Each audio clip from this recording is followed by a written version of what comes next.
Hi everyone, welcome back to a new post today. And today let's speak about the most important preliminary points that we need to remember for the UPSC preliminary examination of 2025 with regard to July 9th. So yesterday we did July 8th and today it's July 9th. The very first important issue is about the trust vote now by Hemant Soren.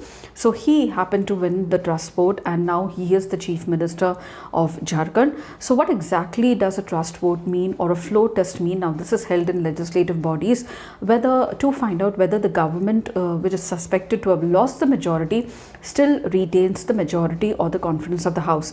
Now the reason why Hemant Soren had to prove his trust vote is because Champai Soren was given the chief ministership when he was under the detention of the ED Enforcement Directorate with regard to prevention of money laundering, and therefore he came back and then he took over the chief ministership. So when another person is taking over the chief ministership or there is change in guard, they need to prove their strength in the House, whether they enjoy a majority.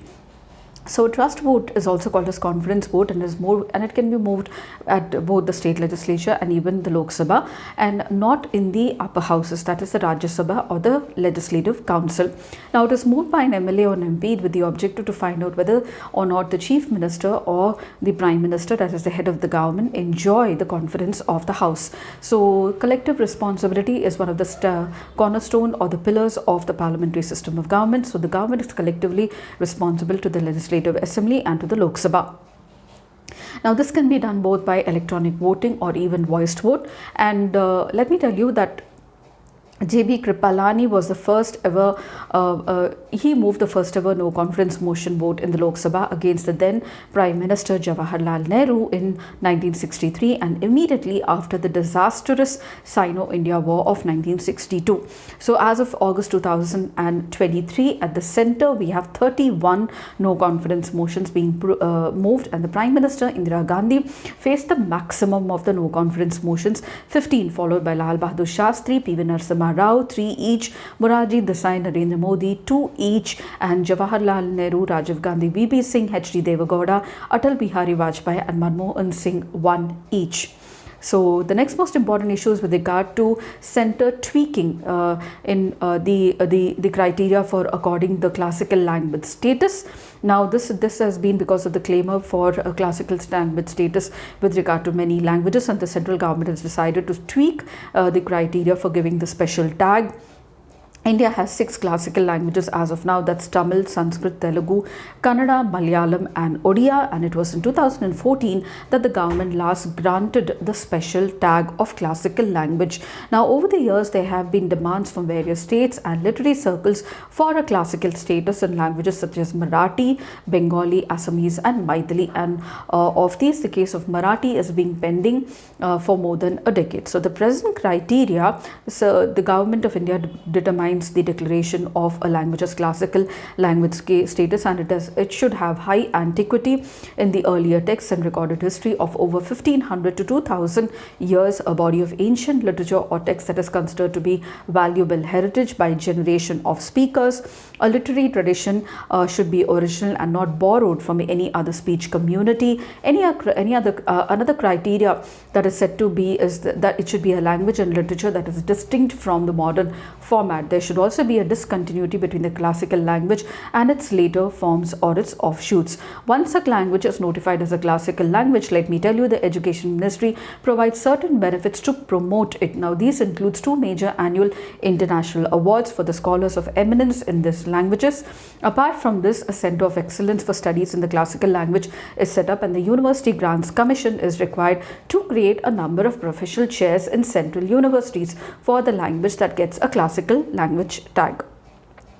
And the next most important issue is with regard to your PLI scheme or the production linked incentive scheme, which the government of India started with the aim of achieving Atmanirbharta. Now for 14 sectors, now once again it has been started for white goods. So this has been announced with the for increasing manufacturing capabilities and exports. Now the 14 sectors are mobile manufacturing and specified electronic components, critical key starting materials or drug intermediaries, active pharmaceutical ingredients, manufacturing of medical devices, services, automobile and auto components, pharmaceutical, drug specialty, steel, telecom and networking products, electronic and technological products, white goods, food products, textile products like MMF segment, technical textiles, high efficiency solar PV modules, advanced chemistry, cell battery and drone components.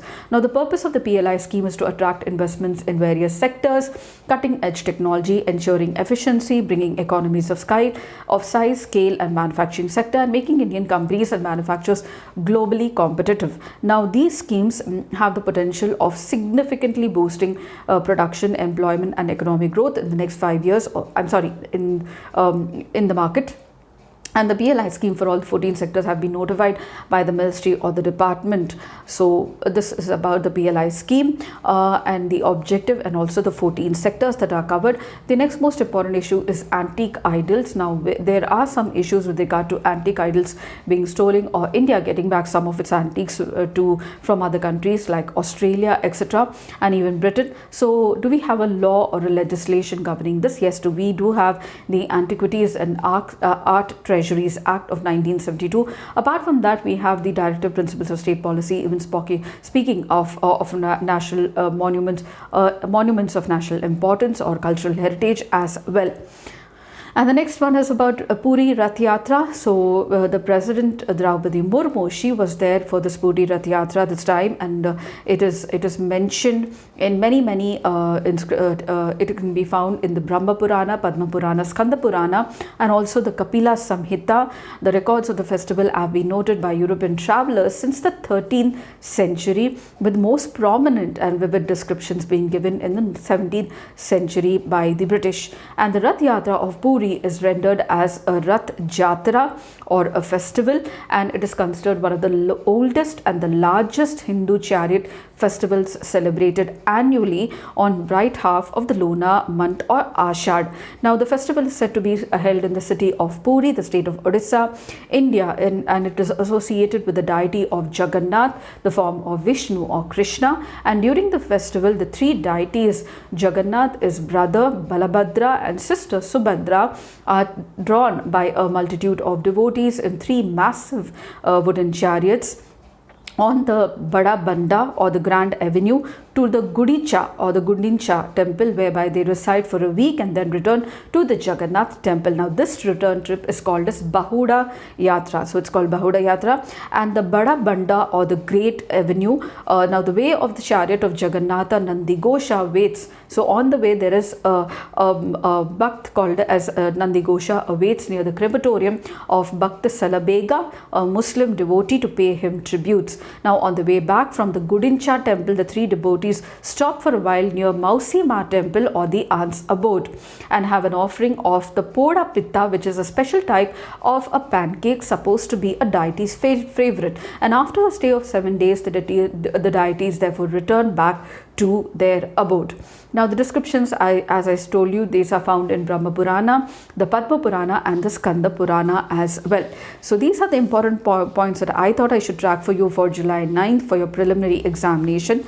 If you did then please do like, share and subscribe, and don't forget to comment at the end of the video. I shall see you tomorrow in another new post with regard to July 10th. Until then, it's very happy learning.